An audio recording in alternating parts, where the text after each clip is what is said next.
जब तक आप डरते हो लोग आपको डराते हैं।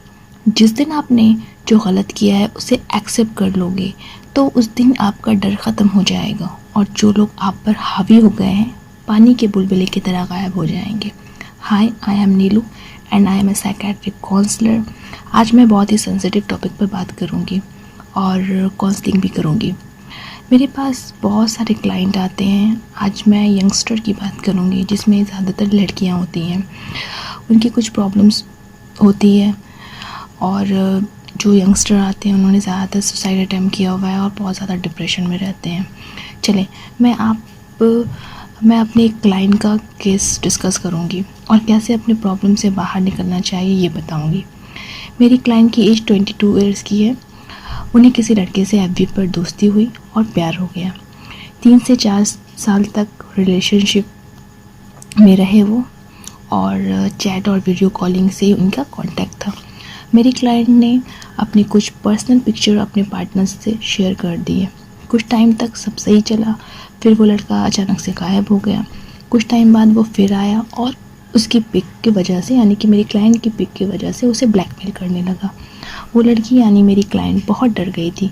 किसी को वो बता नहीं सकती थी ये बातें, फैमिली की इज्जत की बात थी। क्लाइंट ने यानी कि मेरी जो उस लड़की ने उस लड़के से बहुत रिक्वेस्ट किया बट वो नहीं माना। तब मेरी क्लाइंट को कोई रास्ता नहीं दिखा, उसने सुसाइड अटैम्प्ट कर लिया। पर टाइम रहते हुए उसे बचा लिया गया और मेरे पास उसे काउंसलिंग के लिए लाया गया। आप कहेंगे कि उस लड़की ने गलत किया, किसी पर ट्रस्ट नहीं करना चाहिए।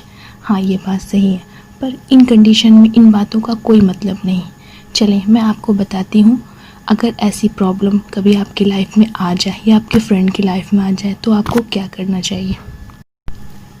मैंने अपने क्लाइंट पर सीबीटी अप्लाई किया। सीबीटी कॉग्निटिव बिहेवियर थेरेपी होता है जिसमें हम क्लाइंट के बिहेवियर और इमोशन को पर काम करते हैं और उसमें कुछ चेंजेस लाते हैं।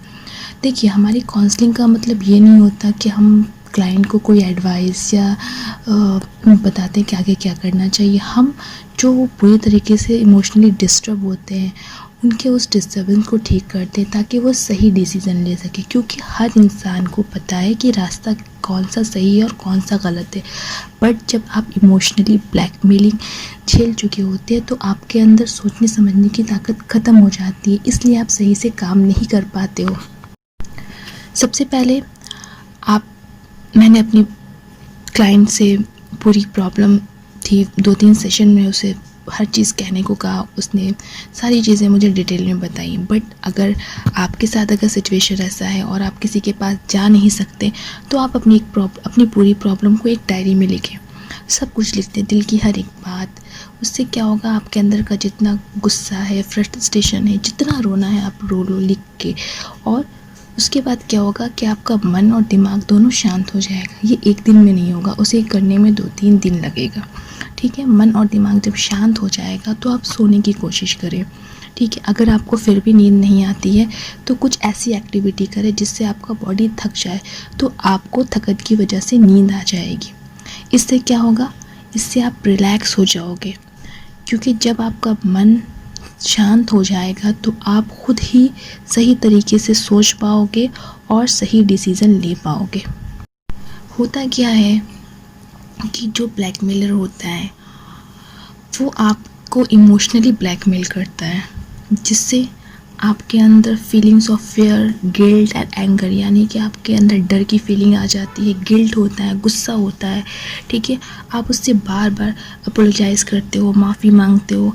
इससे क्या होता है कि जो ब्लैकमेलर होता है उसकी हिम्मत बढ़ जाती है उसे, और आप एकदम इनसिक्योर फील करते हो। आपका सेल्फ स्टीम होता है एकदम लो हो जाता है, आपको सोचने समझने की ताकत एकदम ख़त्म हो जाती है। आप बार बार उससे रिक्वेस्ट करते हो, माफ़ी मांगते हो, तो उसे आपका वीक पॉइंट पता चल जाता है। तो आपको यहाँ पे बहुत ही काम होके काम करना पड़ेगा। काम होने का मतलब है कि सबसे पहले ख़ुद को रिलैक्स करना है। इसको रिलैक्स करने में कम से कम आपको 1 हफ़्ता लग जाएगा, क्योंकि होता है बहुत सारे बच्चे ऐसे होते हैं जो अपने पेरेंट्स से सारी बातें नहीं डिस्कस कर पाते हैं। उन्हें लगता है कि हाँ कुछ गलत हो गया, बट अब हम क्या करें, उन्हें कोई रास्ता नहीं दिखता, तो वो उस टाइम सुसाइड अटैम्प्ट कर लेते हैं। बट जब तक लाइफ है तब तक आपको फ़ाइट करना चाहिए, मैं ये कहूँगी। मैं आपको कोई एडवाइस नहीं दूंगी कि आप क्या करो, बट जब आप पूरी तरीके से रिलैक्स हो जाओगे 1 हफ्ते के बाद, तो आपको खुद समझ में आएगा कि आपको क्या करना है। आपको सबसे पहले इमोशनली स्ट्रांग बनना है, ठीक है। आप हर्ट हुआ है, आपका ट्रस्ट टूटा है, आपने अपनी फैमिली की इज्जत को ख़राब कर दिया, बट इसका मतलब ये नहीं कि आपके पास अभी कुछ करने के लिए नहीं है। देखो, लाइफ एक किताब की तरह होती है, पूरी किताब। अगर एक पेज में आपने कुछ गलत लिख भी दिया है तो उसे फाड़ के आप फेंक सकते हो। इसका मतलब ये नहीं कि आपको पूरी किताब को फाड़ देनी है, सिर्फ उस पेज को हटाना है। उस पेज को हटाने का मतलब ये है कि आपको इमोशनली स्ट्रांग बनना पड़ेगा। जब आप इमोशनली स्ट्रांग बन जाओगे और जब आपने अपनी गलती को रियलाइज़ करके, आपको सबसे पहले ये समझना पड़ेगा कि आपके लिए कौन इम्पोर्टेंट है, आपके लिए क्या इम्पोर्टेंट है, उसके बाद आपको उस पर काम करना पड़ेगा, ठीक है। कई बार होता है कि अगर आप किसी काउंसलर की हेल्प लेते हो तो आप बहुत इजी तरीके से काम कर पाते हो, बट आप नहीं ले पा रहे हो, आप अकेले बहुत डिस्टर्ब हो, तो आप खुद अपने आप से बात करो, अकेले में डायरी लिखो, जितना लिखना लिखो, बाद में उसे आप जला देना, किसी को दिखाने की भी आपको ज़रूरत नहीं है, बट आपको उस पर काम करना पड़ेगा। क्योंकि आप खुद सोचो, जब आपने उस लड़के को अपनी पर्सनल पिक्चर दी है तब भी तो आपने अपने आप को स्ट्रॉन्ग बनाया, तभी आपने दिया है, ठीक है। तो अभी तो आपको खुद के लिए अपने आप को स्ट्रॉन्ग बनाना होगा। अगर आप कोशिश करोगे तो आप इससे बाहर निकल सकते हो। अब आपका नेक्स्ट सवाल होगा कि भाई इस सिचुएशन में हम करें क्या। बहुत सारे ऑप्शन हैं, आप सोचो तो पहले कि आप क्या कर सकते हो। आप उस लड़के को बहुत अच्छे से हैंडल कर सकते हो जब आप उसके सामने डरोगे नहीं और अपनी वीकनेस नहीं बताओगे, उससे आप बार बार माफ़ी नहीं मांगोगे, रोओगे नहीं, गिड़गिड़ाओगे नहीं, तो उसे खुद बहुत कुछ समझ में आने लगेगा। और करना तो आपको भी पता है कि सही डायरेक्शन क्या है। सबसे पहले आपको अपने पेरेंट्स के पास जाना है, क्योंकि वो आपके लिए बहुत बड़ी ताकत है। You stay strong and feel supported, जो आपको सपोर्ट करेंगे हर हाल में, ठीक है। शुरू में वो आपको डांटेंगे, बहुत सारी बातें कहेंगे, लेकिन क्योंकि वो आपके पेरेंट्स हैं, वो आपकी प्रॉब्लम को समझेंगे, रियलाइज़ करेंगे, फिर वो आपके साथ खड़े होंगे। और जब आपको वो सपोर्ट मिलेगा तो आपको रास्ता अपने आप खुलता नज़र आएगा।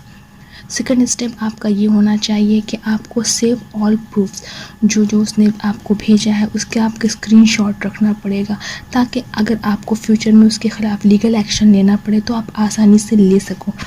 अगर ये सब करने के बाद भी आप लगते हैं कि नहीं, अब मामला बहुत आगे बढ़ चुका है, मैं कुछ नहीं कर सकता, तो आप पुलिस कंप्लेन कर सकते हो, क्योंकि आपको अपने राइट के लिए लड़ना पड़ेगा।